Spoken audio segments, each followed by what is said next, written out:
Hello guys, my name is Kirti. आज हम reverse of India के बारे में पढ़ेंगे। गंगा नदी प्रणाली। तो यूपीएससी 2024 में इससे क्वेश्चन आया था कि गंगा की सहायक नदियों के बारे में बताना था, पश्चिम से पूर्व दिशा में जो बहती है।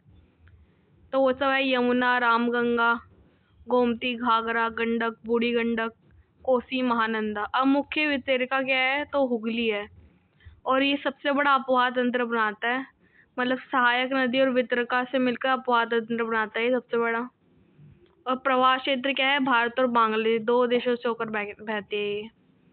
इसके बाद है सतलुज। तो इससे यूपीएससी 2026 में क्वेश्चन नंबर 25 आया था कि 3 देशों से कौन सी नदी बहती है और वितरका किसकी नहीं है। तो फिर कभी कभी कंफ्यूज हो जाता है कि सतलुज है या सिंधु है, क्योंकि वितरका तो सिंधु नदी की भी नहीं है, लेकिन वो भारत में नहीं है, पाकिस्तान में तो है ना। और ये भी 3 देशों से बहती है सिंधु नदी, तो इसका आंसर सतलुज था। इसके बाद है ब्रह्मपुत्र नदी। तो ये क्या है? गंगा से मिलकर सुंदरवन डेल्टा बनाती है दुनिया का सबसे सुंदर। और इसके भी 3 क्षेत्र है, चीन, भारत और बांग्लादेश। इसके बाद है कि ये नदियों का उद्गम और मुहाना मतलब कहाँ खत्म होती है। तो गंगा नदी गोमुख से स्टार्ट होती है और बंगाली खाड़ी में खत्म होती है। सिंधु नदी तिब्बत से स्टार्ट होती है, अरब सागर में खत्म होती है।